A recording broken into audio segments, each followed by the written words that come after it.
Hi, Miss Deandra. So I wanted to make this video just because I know we talked about this, but it was quicker for me to do a video than change things on the data sheets, just because today's Dexton's birthday, so I want to make it quick.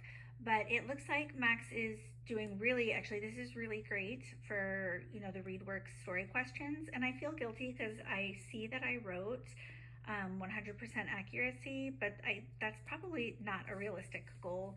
Even like when I do speech stuff with kids, like we never really expect more than 80% accuracy just because. So that was probably unrealistic. I would say and I will change this on the sheets eventually, but from here on out, I would say mastered is 80% accuracy, and 80% accuracy, I would say, after he does that like once, that would mean you don't have to ever return back to it.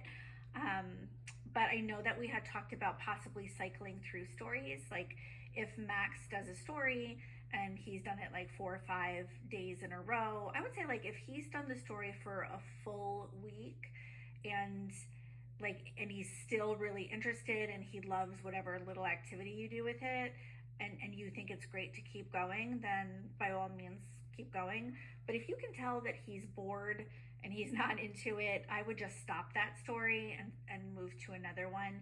And I would probably pick maybe like 4 stories to cycle through. So I would spend a week on a story. If he's not getting it, just move to the next story, spend a week, move to the next story. And then after you've covered 4 stories, total, I would go back to the first one and maybe cycle through it again, just because I do think there comes a point where, kind of like we talked about, how he's probably just like, oh my god, freaking earthworms again. Like I wouldn't want to rehash the same stuff over and over and over either. So yeah, I would do that. And just kind of like I think I mentioned with this story, for each story I would just break it into small parts.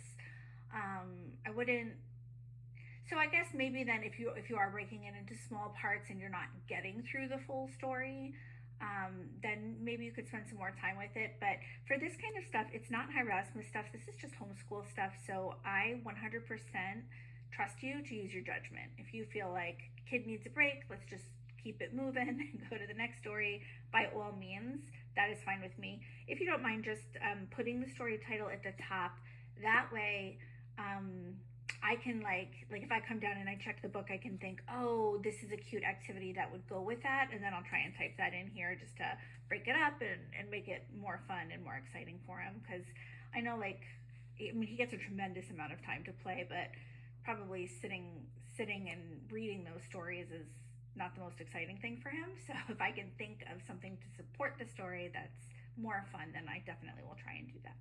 Okay, that's it.